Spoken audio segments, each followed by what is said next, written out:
Hi friends, welcome to our channel. ఈరోజు నేను 2026లో తమిళ్ లాంగ్వేజ్లో రిలీజ్ అయినటువంటి ఒక మంచి సెటైరికల్ కామెడీ డ్రామా మూవీ స్టోరీని ఎక్స్ప్లెయిన్ చేయబోతున్నాను. అదే రాధికా శరత్ కుమార్ నటించినటువంటి తాయ్ కెలవి. ఇక టైం వేస్ట్ చేయకుండా స్టోరీలోకి వెళ్ళిపోదాం. Now let's start our video.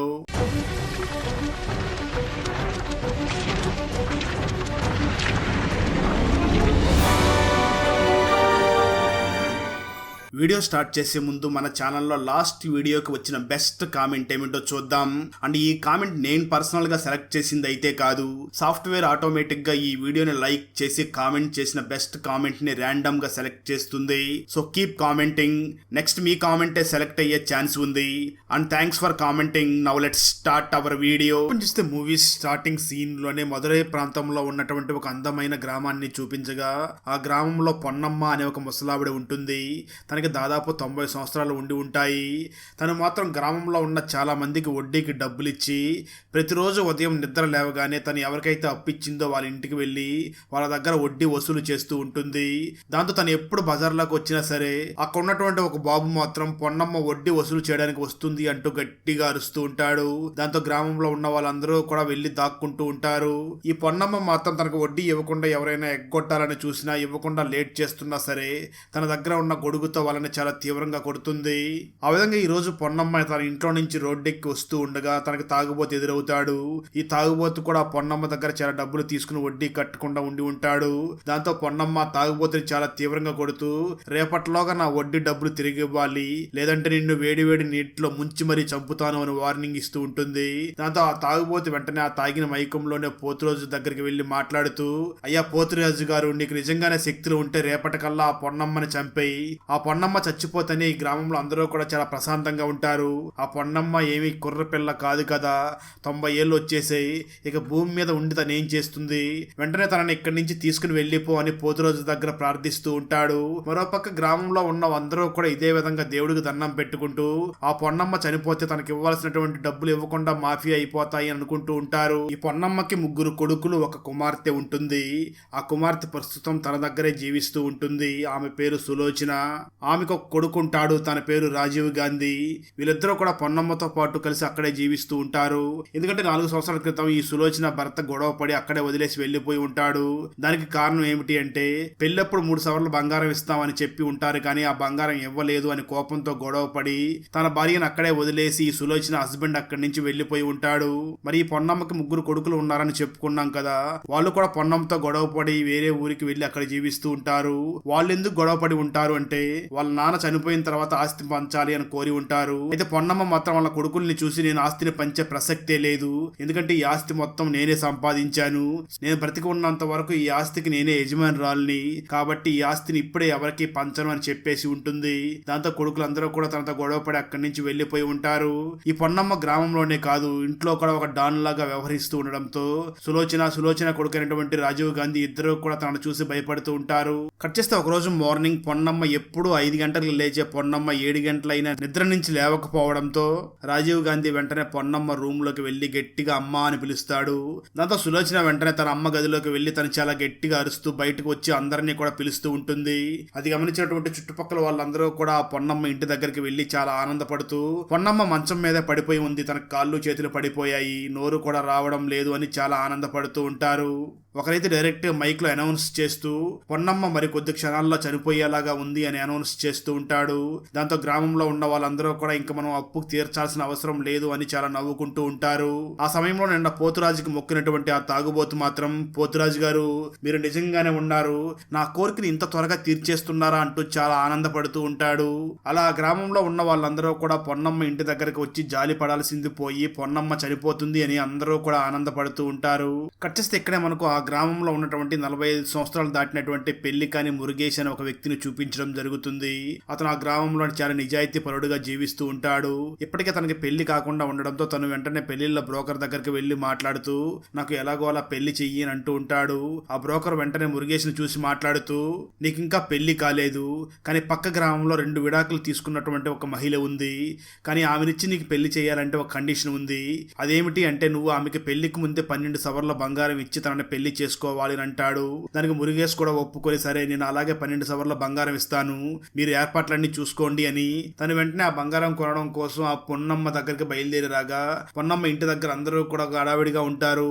దాంతో మురుగేష్ వెంటనే విషయం తెలుసుకుని తనకు తెలిసినటువంటి డాక్టర్ కి ఫోన్ చేసి అక్కడికి పిలిపిస్తూ ఉంటాడు. ఇది చూసినటువంటి గ్రామస్తులందరూ కూడా ఎందుకు ఇతను డాక్టర్ ని పిలుస్తున్నాడు అని చాలా కోపంగా ఉంటూ ఉంటారు. డాక్టర్ అక్కడికి వచ్చి ఆ పొన్నమ్మని చెక్ చేసి ఈ పొన్నమ్మ 2 రాత్రులు ఉండడం కూడా చాలా కష్టం అని చెప్పి అక్కడి నుంచి వెళ్లిపోతాడు. ఆ మాటలు విన్నటువంటి గ్రామ ప్రజలందరూ కూడా చాలా సంతోషంతో బాణాసంచా కాలుస్తూ ఉంటారు. ఆ తర్వాత మరో 2 రోజుల్లో ఈ పొన్నమ్మ చనిపోతుంది అని పొన్నమ్మ ముగ్గురు కొడుకులకి కూడా ఇన్ఫార్మ్ చేస్తారు. దాంతో పొన్నమ్మ పెద్ద కొడుకైనటువంటి అరుల్ దాస్, రెండవ కొడుకైనటువంటి శివాజీ దాస్, మూడవ కొడుకైనటువంటి ప్రేమదాస్ ముగ్గురు కూడా బయలుదేరి ఇంటి దగ్గరికి వచ్చి ఇంటి లోపలికి వెళ్లకుండానే బయటే ఆగి పొన్నమ్మ ఎప్పుడు చనిపోతుంది, ఆస్తిని ఎప్పుడు పంచుకోవాలి అని ఆలోచిస్తూ ఉంటారు. సరిగ్గా అదే సమయంలో గ్రామంలో చాలా బాణాసంచా పేలిస్తూ చాలా గ్రాండ్ గా ఒక వ్యక్తి అక్కడికి వస్తూ ఉంటాడు. ఆ వ్యక్తి మరెవరో కాదు ఆనంద్ దాస్. ఈ ఆనంద దాస్ మరెవరో కాదు ఆ పొన్నమ్మకి అల్లుడు సులోచన భర్త అయి ఉంటాడు. తను ఎందుకు అంత గ్రాండ్ గా వస్తూ ఉంటాడు అంటే పొన్నమ్మ చనిపోతే ఆ బంగారం అంతా కూడా వాళ్ళ ఊరు కట్టుబాటు ప్రకారం కూతురికి చెల్లుతుంది కాబట్టి ఆ బంగారం మాకు వస్తుంది అని చాలా ఆనందంగా అక్కడికి వస్తూ ఉంటాడు. మరోపక్క ఇంటి దగ్గరికి వచ్చినటువంటి పొన్నమ్మ ముగ్గురు కొడుకులు కూడా కనీసం పొన్నమ్మను చూడడానికి కూడా తన దగ్గరికి వెళ్లకుండా ఎప్పుడెప్పుడు పొన్నమ్మ చనిపోతుందా, ఆస్తిని ఎప్పుడు పంచుకోవాలి అని ఆలోచిస్తూ ఉంటారు. మరోపక్క మంచానికి పరిమితమైనటువంటి ఆ పొన్నమ్మ ఏమీ మాట్లాడలేకపోతూ ఉంటుంది కానీ తను మాత్రం సైకిల్ చేస్తూ ఉంటుంది. కానీ తను ఏం సైకిల్ చేస్తుందో ఎవరికి అర్థం కాకుండా ఉంటాయి. సరిగ్గా అదే సమయంలో వాళ్ళ ఊరిలోకి చాలా పెద్ద కారులో ఒక వ్యక్తి ఎంట్రీ ఇస్తాడు. అతని పేరు అరుణ్. తను పొన్నమ్మ దగ్గరికి వచ్చి పొన్నమ్మ సిచ్యువేషన్ ని చూసి చాలా బాధపడుతూ పొన్నమ్మ దగ్గరికి వెళ్లి పొన్నమ్మ కాళ్ళకి దండం పెట్టి బాధపడి అక్కడి నుంచి వెళుతూ ఉంటాడు. అది చూసినటువంటి గ్రామస్తులందరూ కూడా మనం అందరం కూడా పొన్నమ్మ చనిపోతుంది అని ఆనందపడుతున్నాం, మరి ఈ వ్యక్తి ఎందుకు ఇంతలా బాధపడుతున్నాడు అనుకుంటూ ఉంటారు. అరుణ్ బాధపడుతూ ఉండడంతో అది గమనించినటువంటి మురుగేష్ వెంటనే అరుణ్ దగ్గరికి వెళ్లి మాట్లాడగా అరుణ్ ఏదో ఒక విషయం చెప్పడంతో ఒక్కసారిగా మురుగేష్ కూడా షాక్ అవుతాడు. దాంతో మురుగేష్ వెంటనే ఆ పొన్నమ్మ ముగ్గురు కొడుకుల దగ్గరికి వెళ్లి వాళ్ళ ముగ్గురిని కూడా అరుణ్ దగ్గరికి తీసుకుని వచ్చి పరిచయం చేస్తూ ఈ అరుణ్ ఏదో చెప్తున్నాడు ఒకసారి మీరు కూడా వినండి అని అంటాడు. దాంతో అరుణ్ వెంటనే జరిగింది చెప్పడం మొదలు పెడతాడు. మీ అమ్మ మీకు తెలియకుండా నా దగ్గర ఒక బంగారం చీటీ వేసింది, ఆ చీటీ కూడా అయిపోయింది, ఆమెకి దానిలో 160 సవర్ల బంగారం వచ్చింది, ఆ బంగారాన్ని కూడా పోయిన నెల నా దగ్గర నుంచి తీసుకుని మీ అమ్మ ఇంటికి వచ్చేసింది అని చెప్తాడు. ఆ మాట విన్నటువంటి పొన్నమ్మ ముగ్గురు కొడుకులు అలాగే మురుగేష్ నలుగురు కూడా చాలా ఆశ్చర్యపోతూ ఉంటారు. దాంతో వాళ్ళందరూ కూడా కలిసి మాట్లాడుకుంటూ అమ్మ తెచ్చినటువంటి 160 సవర్ల బంగారం అలాగే అమ్మ దగ్గర ఉన్నటువంటి బంగారం ఎక్కడ పెట్టి ఉందో కనిపెట్టాలి, అమ్మ చనిపోక ముందు ఈ పని జరగాలి, అమ్మ చనిపోయిన తర్వాత ఇంట్లో ఉన్న బంగారం మొత్తం కూడా మన ఊరు కట్టుబాటు ప్రకారం కూతురికే చెల్లుతాయి అంటే సులోచనకి వెళ్లిపోతాయి. సో ఈ విషయం గురించి ఎవరికీ తెలియకుండా మనం ఇంట్లోకి వెళ్లి వెతకాలి అని అప్పటి వరకు పొన్నమ్మను చూడడానికి కూడా ఇంట్లోకి వెళ్ళినటువంటి పొన్నమ్మ ముగ్గురు కొడుకులు వీళ్ళతో పాటు మురుగేష్ నలుగురు కలిసి ఇంటి లోపలికి వెళ్లి ఆ బంగారం కోసం వెతుకుతూ ఉంటారు. ఆ తర్వాత వాళ్ళు వెంటనే పొన్నమ్మ దగ్గరికి వచ్చి ఈ విషయం అడగగా పొన్నమ్మ ఏవో సైకిల్ చేస్తూ ఉంటుంది కానీ వాళ్ళకేమీ అర్థం కాకుండా ఉంటుంది. దాంతో వాళ్ళు సీక్రెట్ గా ఇల్లు మొత్తం కూడా వెతుకుతూ ఉంటారు కానీ ఎక్కడా కూడా ఆ బంగారం దొరకదు. ఆ తర్వాత వాళ్ళందరూ కూడా ఇంట్లో ఉన్నటువంటి ఒక సీక్రెట్ లాకర్ ని ఓపెన్ చేయగా దాంట్లో తినుబొండారాలు ఉంటాయి కానీ అక్కడ బంగారం మాత్రం కనిపించదు. దాంతో పొన్నమ్మ కొడుకులు అలాగే మురుగేష్ నలుగురు కూడా ఇల్లు మొత్తం వెతుకుతూ ఎక్కడ దాచిపెట్టి ఉంటుంది అని దాని గురించి చాలా తీవ్రంగా ఆలోచిస్తూ ఉంటారు. అప్పుడే మురుగేష్ పొన్నమ్మ కొడుకుల్ని చూసి నా దగ్గర ఒక ఉపాయం ఉంది, ఆ ప్లాన్ మీకు చెప్పాలి అంటే బంగారం దొరికిన తర్వాత మీరు ముగ్గురు కూడా 50 సవర్ల బంగారం తీసుకోండి, నాకు మాత్రం 10 సవర్లు ఇవ్వండి, మిగతా 2 సవర్లు కూడా యాడ్ చేసుకుని పక్క ఊర్లో అమ్మాయిని నేను పెళ్లి చేసుకుంటానని అంటాడు. దానికి ఆ పొన్నమ్మ కొడుకులు కూడా ఒప్పుకోవడంతో మురుగేష్ వెంటనే పొన్నమ్మ కొడుకుల్ని చూసి మీ అమ్మ సైకిల్ మాత్రమే చేస్తుంది కదా, నాకు ఈ సైకిల్ ద్వారా మాట్లాడే వ్యక్తి తెలుసు, అతని దగ్గరలో ఉన్నటువంటి దూరదర్శన్లో వర్క్ చేస్తూ ఉంటాడు, అతన్ని తీసుకుని వస్తే మీ అమ్మ ఏం చెప్తుందో అర్థమవుతుంది అని మురుగేష్ వెంటనే దూరదర్శన్ దగ్గరికి వెళ్లి తనకు తెలిసినటువంటి ఆ వ్యక్తిని పొన్నమ్మ దగ్గరికి తీసుకుని రాగా పొన్నమ్మ మరియు మురుగేష్ తీసుకొచ్చినటువంటి ఆ వ్యక్తి ఇద్దరు కూడా సైకిల్ ద్వారా మాట్లాడుకుంటూ ఉంటారు. ఆ వ్యక్తి వెంటనే పొన్నమ్మ ముగ్గురు కొడుకుల్ని చూసి మీ అమ్మ ఏదో ఒక వస్తువు తీసుకుని వచ్చిందంట, అది మీ ముగ్గురికి కూడా పంచాలని చెప్తుంది అని అంటూ ఉంటాడు. దాంతో వాళ్ళు వెంటనే ఆ వ్యక్తిని చూసి ఇంతకీ ఆ వస్తువు ఎక్కడ దాచిపెట్టిందో కనుక్కోండి అంటూ ఉంటారు. దాంతో ఆ వ్యక్తి వెంటనే మళ్ళీ పొన్నమ్మతో మాట్లాడబోతూ ఉండగా సడన్ గా ఆ సమయంలో పొన్నమ్మ స్పృహ కోల్పోయి పడిపోతుంది. ఆ తర్వాత ఒక నర్సుని అక్కడికి తీసుకుని వచ్చి చెక్ చేయమని చెప్పగా నర్సు వెంటనే పొన్నమ్మని చెక్ చేసి కండిషన్ చాలా సీరియస్ గా ఉంది, వెంటనే ఒక పెద్ద హాస్పిటల్ కి తీసుకుని వెళ్తే తను బ్రతికే అవకాశం ఉంది అని అంటుంది. దాంతో పొన్నమ్మ కొడుకులు ఇప్పుడు పెద్ద హాస్పిటల్ కంటే చాలా లక్షలు ఖర్చు అవుతాయేమో అని ఆలోచిస్తూ ఉంటారు. మురుగేష్ వెంటనే పొన్నమ్మ కొడుకుల్ని చూసి మీ ఇష్టం, మీ అమ్మ దగ్గర ఉన్నటువంటి 160 సవర్ల బంగారం మీకు కావాలి అంటే మీ అమ్మని హాస్పిటల్ కి తీసుకుని వెళ్ళండి, ఈ విషయం విషయం మీ బావ అరుణ్కి తెలిస్తే మాత్రం అదంతా కూడా తన సొంతం అయిపోతుంది అని అంటాడు. దాంతో పొన్నమ్మ కొడుకులకి ఏం చేయాలో తెలియక వెంటనే వాళ్ళ భార్యల దగ్గరికి వెళ్లి జరిగిందంతా కూడా చెప్పేయడంతో వాళ్ళ భార్యలందరూ కూడా వాళ్ళ దగ్గర ఉన్నటువంటి బంగారం మొత్తం తాకెట్టు పెట్టి డబ్బులు తీసుకుని వచ్చి ఆ పొన్నమ్మను వెంటనే ఒక పెద్ద హాస్పిటల్ దగ్గరికి తీసుకుని వెళుతూ ఉంటారు. అయితే ఈ విషయం మాత్రం అరుణ్కి తెలియకూడదు అని అరుణ్కి తెలియకుండానే పొన్నమ్మని ఒక పెద్ద హాస్పిటల్ దగ్గరికి తీసుకుని వెళ్తూ ఉంటారు. దాంతో ముగ్గురు కొడుకులు వెంటనే పొన్నమ్మని మొదలైలో ఉన్నటువంటి ఒక పెద్ద హాస్పిటల్ దగ్గరికి తీసుకుని వెళ్ళగా ఆ హాస్పిటల్ వాళ్ళు మాత్రం జాయిన్ అయ్యే ముందే 50,000 డిపాజిట్ చేయాలి, అప్పుడే హాస్పిటల్లో చేర్చుకుంటాము అని అంటూ ఉంటారు. దాంతో పొన్నమ్మ కొడుకులు చేసేదేమీ లేక 50,000 కట్టి పొన్నమ్మని ఆ హాస్పిటల్లో జాయిన్ చేస్తారు. మరోపక్క అప్పటి వరకు తన అత్తయ్య అయినటువంటి పొన్నమ్మ చనిపోవాలి అని కోరుకుంటున్నటువంటి ముగ్గురు కోడల్లో కూడా దేవుడి దగ్గరికి వెళ్లి మా అత్తయ్య చనిపోకూడదు, తను బ్రతకాలి అని వేడుకుంటూ ఉంటారు. అదే సమయంలో పొన్నమ్మ కొడుకులు ముగ్గురు కూడా వాళ్ళ భార్యల దగ్గరికి వచ్చి మాట్లాడుతూ ఈ విషయం మా బావ అయినటువంటి ఆనంద దాస్ కి తెలియకూడదు, ఈ విషయం తనకు తెలిస్తే చాలా ప్రాబ్లం అవుతుంది. మా ఊరి సాంప్రదాయం ప్రకారం, మా అమ్మ మాట ప్రకారం మా అమ్మ దగ్గర ఉన్నటువంటి బంగారం మొత్తం సులోచనకి వెళ్ళిపోతుంది. సులోచనకి వెళ్ళింది అంటే తన భర్త అయినటువంటి ఆనంద్ ఆ బంగారం మొత్తం తనే తీసుకుంటాడు. సో ఎట్టి పరిస్థితుల్లో ఈ విషయం మాత్రం మా బావ ఆనంద దాస్ కి తెలియకూడదు, అతను ఇక్కడికి రాకుండా చూసుకోండి అని అంటూ ఉంటారు. ఆ తర్వాత హాస్పిటల్ వాళ్ళు పొన్నమ్మ దాస్ కొడుకుల దగ్గర నుంచి చాలా డబ్బులు వసూలు చేస్తూ ఆ టెస్టులు ఈ టెస్టులు అంటూ డబ్బులు మొత్తం వసూలు చేస్తూ ఉంటారు. కానీ ఆ పొన్నమ్మ ఆరోగ్యం ప్రెజెంట్ ఎలా ఉన్నది అన్న మాట మాత్రం వాళ్ళ కొడుకులకి చెప్పకుండా ఉంటూ ఉంటారు. అయినప్పటికీ ముగ్గురు కొడుకులు చాలా బాధపడుతూనే డబ్బులంతా పెడుతూ ఉంటారు. కొంతసేపటి తర్వాత ఒక డాక్టర్ ప్రేమదాస్ దగ్గరికి వచ్చి నవ్వుతూ ఇంగ్లీష్ లో మాట్లాడుతూ మీ అమ్మగారి కండిషన్ చాలా సీరియస్ గా ఉంది అని చెప్తూ నవ్వుతూ ఉంటాడు. అయితే ఆ మాటలు వింటున్నటువంటి ప్రేమదాస్ కి మాత్రం ఇంగ్లీష్ రాకపోవడంతో డాక్టర్ బాగా నవ్వుతూ చెప్తున్నాడు అంటే అమ్మ ఖచ్చితంగా కోలుకుంటున్నట్లుగా ఉంది అని ఈ ప్రేమదాస్ వెంటనే తన అన్నయ్యలైనటువంటి అరుల్ దాస్ మరియు శివాజీ దాస్ దగ్గరికి వెళ్లి మాట్లాడుతూ అమ్మ బాగా కోలుకుంటుంది, తన ప్రాణాలతో బయటకు వస్తుంది, తను బయటికి రాగానే మనం ఆ బంగారం ఎక్కడుందో కనుక్కొని మనం అందరం కూడా చాలా హ్యాపీగా ఉండవచ్చు అని చెప్పి ముగ్గురు ఆనందపడుతూ ఉంటారు. దాంతో ముగ్గురు అన్నదమ్ములు కూడా డాక్టర్ అడిగినంత డబ్బులు కూడా హాస్పిటల్ కి ఇస్తూ ఉంటారు. మరోపక్క మురుగదాసుని చూసినటువంటి సులోచన హస్బెండ్ అయినటువంటి ఆనంద దాస్ కి డౌట్ వచ్చి వెంటనే మురుగదాసుని పక్కకి తీసుకుని వెళ్లి అసలు ఏం జరుగుతుంది, నాకెందుకో మీ మీద చాలా డౌట్ గా ఉంది, మా అత్తయ్యని మీరు ఎక్కడికి తీసుకుని వెళ్లారు అని అడుగుతూ ఉంటాడు. దాంతో జరిగిందంతా కూడా మురుగేష్ చెప్తూ ఉండడంతో ఆనంద్ దాస్ నవ్వుతూ మీ ప్లాన్స్ మీకుంటే నా ప్లాన్స్ నాకుంటాయి, మీ డబ్బులతోనే మీరు అత్తయ్యకి బాగు చేయించండి, తన హాస్పిటల్ నుంచి బయటికి రాగానే మీరు చేసిన ప్లాన్స్ అన్ని కూడా అత్తయ్యకి చెప్పి ఆ బంగారం అంతా కూడా నాకే చెందేలాగా నేను ప్లాన్ చేస్తాను అని వెంటనే మురుగేష్ ని చూసి ఇక్కడ జరిగేదంతా కూడా నాకు అప్డేట్ ఇస్తూ ఉండు అని చెప్పి ఆ మురుగేష్ కు వార్నింగ్ ఇచ్చి పంపిస్తాడు. తర్వాత హాస్పిటల్లో ఉన్నటువంటి డాక్టర్స్ మరియు నర్సులు అందరూ కూడా పొన్నమ్మ వార్డుకి చాలా కంగారు పడుతూ వెళుతూ ఉంటారు. దాంతో పొన్నమ్మ పెద్ద కొడుకునటువంటి అరుల్ అక్కడ వెళ్ళి ఒక డాక్టర్ ని చూసి ఏంటి సార్ ఏంటి కండిషన్ అడగ్గా అక్కడ ఉన్నటువంటి డాక్టర్ సమాధానం చెప్తూ చెప్పారే కదా సార్ మార్నింగ్ మీ తమ్ముడికి మీ అమ్మ కండిషన్ చాలా సీరియస్ గా ఉంది అని అంటూ ఉంటాడు. ఆ మాటలో ఉన్నటువంటి అరుల్ దాస్ వెంటనే తన చిన్న తమ్ముడైనటువంటి ప్రేమ్ దాస్ దగ్గరికి వచ్చి ఏంటి నీకు డాక్టర్ గారు అమ్మ కండిషన్ సీరియస్ గా ఉందని మార్నింగ్ చెప్పారా అని అడుగుతూ ఉంటాడు. దానికి ప్రేమదాస్ వెంటనే వాళ్ళ ఇద్దరు అన్నయ్యల్ని చూసి మాట్లాడుతూ అన్నయ్య నాకు ఇంగ్లీష్ రాదు కదా, ఆ డాక్టర్ నా దగ్గరికి వచ్చి నవ్వుతూ ఏదో అమ్మ గురించి చెప్పాడు, బహుశా అమ్మ బాగా కోలుకుంటుందేమో అనుకున్నాను, ఆ విషయం మీ దగ్గరికి వచ్చి చెప్పాను అని చెప్పడంతో దాంతో పెద్దవాడైనటువంటి అరుల్ దాస్ వెంటనే ప్రేమదాస్ ని చూసి ఎంత పని చేసావరా, నీ మాట నమ్మి ఉన్న డబ్బు అంతా కూడా హాస్పిటల్లో కట్టేశాను, నువ్వు ఇక్కడ ఒక్క క్షణం కూడా ఉండొద్దు అని ఆ ప్రేమదాస్ ని వెంటనే హాస్పిటల్ నుంచి బయటికి గెంటేస్తాడు. దాంతో ప్రేమదాస్ వెంటనే హాస్పిటల్ నుంచి బయటకు వచ్చి అక్కడ కూర్చొని చాలా బాధపడుతూ ఉండగా అప్పుడే అక్కడ ఒక అంబులెన్స్ ఆగి ఉంటుంది. ఆ అంబులెన్స్ దగ్గర కొంతమంది ఏడుస్తూ ఉంటారు. ఆ అంబులెన్స్ లోపల ఒక ముసలావిడ ప్రాణాలతో కొట్టుకుంటూ ఉంటుంది. అయితే అంబులెన్స్ డ్రైవర్లు మాత్రం పంచిరి వేసుకుంటూ చాలా సరదాగా నవ్వుకుంటూ ఉంటారు.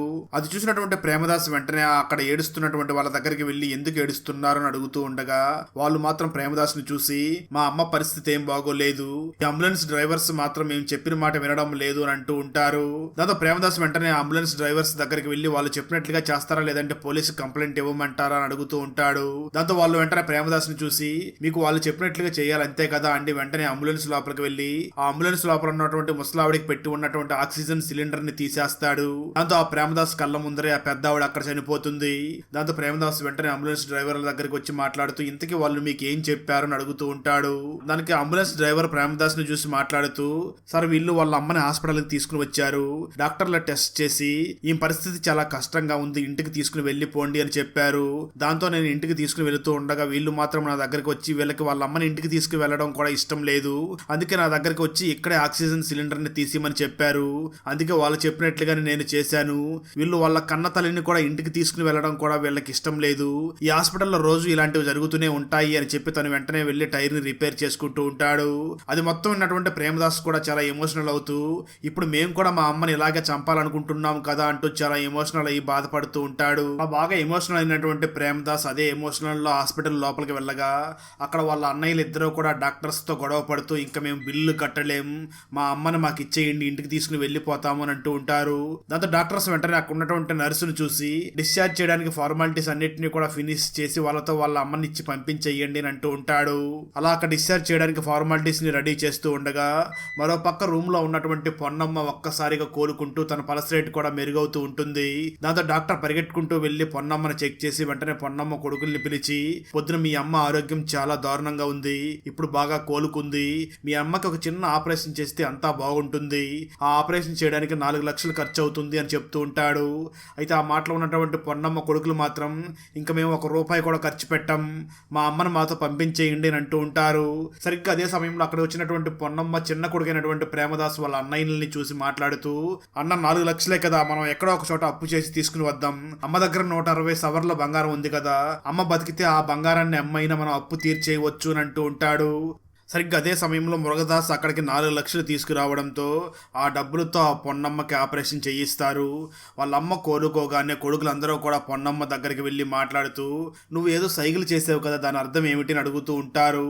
దానికి పొన్నమ్మ వెంటనే వాళ్ళ కొడుకుల్ని చూసి, నా గదిలో ఫ్యాన్ తిరుగుతూనే ఉంది, దాన్ని ఆఫ్ చేయండి, కరెంటు బిల్లు ఎక్కువ వస్తుంది అని మీకు సైకిల్ చేశాను, కానీ ఎవరూ కూడా నా మాటల్ని పట్టించుకోలేదు అని అంటుంది. ఆ మాటలు విన్నటువంటి పొన్నమ్మ ముగ్గురు కొడుకులు కూడా షాక్ అవుతూ వెంటనే చాలా కోపంగా తిడుతూ ఉంటారు. ఆ తర్వాత పొన్నమ్మ కొడుకులు వెంటనే పొన్నమ్మని చూసి, దాని గురించి కాదు, నీ దగ్గర 160 సవర్ల బంగారం ఉంది కదా, దాని గురించి చెప్పు అని అడుగుతూ ఉంటారు. ఆ మాటలు విన్న పొన్నమ్మ, నా దగ్గర 160 సవర్ల బంగారం ఉందని నీకెవరు చెప్పారు, నా దగ్గర అంత బంగారం లేదు అని అంటుంది. ఇక్కడ రివీల్ అయ్యే ట్విస్ట్ ఏమిటి అంటే, నిజానికి ఈ పొన్నమ్మ దగ్గర 160 సవర్ల బంగారం ఉందని చెప్పాడు కదా అరుణ్, తను ఒక మానసిక రోగని, తను ఈ విధంగా ఎవరైతే చనిపోతూ ఉంటారో వాళ్ళ దగ్గరికి వెళ్ళి ఇదే విధంగా అబద్ధాలు చెప్తూ ఉంటాడు అని అక్కడ రివీల్ అవుతుంది. సరిగ్గా అదే సమయంలో డాక్టర్లు పొన్నమ్మ దగ్గరికి వచ్చి పొన్నమ్మ కొడుకుల్ని చూసి మాట్లాడుతూ, మీ అమ్మ మరో 20 సంవత్సరాలు చాలా మంచిగా బ్రతుకుతుంది అని చెప్తారు. ఆ మాటలు విన్నటువంటి పొన్నమ్మ చాలా గట్టిగా లేచి అరుస్తూ ఉంటుంది. దాంతో చాలా బాధపడుతూ పొన్నమ్మ కొడుకులు పొన్నమ్మని ఇంటికి తీసుకుని వస్తారు. ఊర్లో ఉన్న వాళ్ళందరూ కూడా పొన్నమ్మ ఎప్పుడు చనిపోతుందా అని వార్త కోసం ఎదురు చూస్తూ ఉంటారు, కానీ పొన్నమ్మ తిరిగి రావడంతో వాళ్ళు చాలా భయపడుతూ ఉంటారు. ఆ తర్వాత పొన్నమ్మ తన మంచానికి పరిమితమై ఉన్న సమయంలో ఎవరెవరు ఏమేమి మాట్లాడారో ఆ మాటలన్నింటినీ కూడా గుర్తు చేసుకుంటూ ఉంటుంది. అప్పుడే తనకి డాక్టర్కి ఏదో ఒక వస్తువు గురించి చెప్పింది కదా, ఆ వస్తువు గురించి తెలుసుకుంటుంది. తను వెంటనే ఒక సీక్రెట్ కర్ని ఓపెన్ చేయగా దాంట్లో ఒక కీ ఉండగా ఆ కీని తీసుకుని వెళ్లి మంచం కింద ఉన్నటువంటి ఒక లాకర్ ని ఓపెన్ చేస్తుంది. ఆ లాకర్ లోపల చాలా బంగారం ఉంటుంది.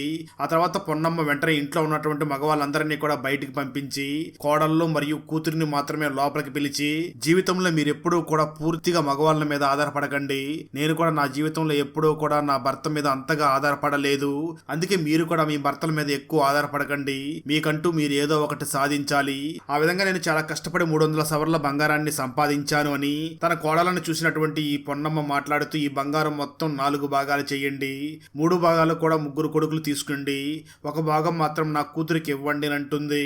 ఆ బంగారాన్ని చూసి వాళ్ళందరూ కూడా ఒక్కసారిగా షాక్ అవుతూ ఉంటారు. ఆ తర్వాత పొన్నమ్మ వెంటనే తన కూతురు అయినటువంటి సులోచనని పిలిచి, నీ హస్బెండ్ 3 సవర్ల బంగారం ఇవ్వలేదని చెప్పి నిన్ను విడిచిపెట్టి వెళ్ళిపోయాడు కదా, వెంటనే తనకు 3 సవర్ల బంగారం ఇచ్చేసి తనకు డివోర్స్ ఇచ్చేయి, నీకు నేను వేరే పెళ్లి చేస్తాను అని అంటుంది. ఆ మాటలో ఉన్న సులోచన వెంటనే తన అమ్మను చూసి, అమ్మ నాకు ఒక కొడుకున్నాడు కదా, వాడికి ఇష్టమైతే నేను ఖచ్చితంగా పెళ్లి చేసుకుంటాను అని అంటుంది.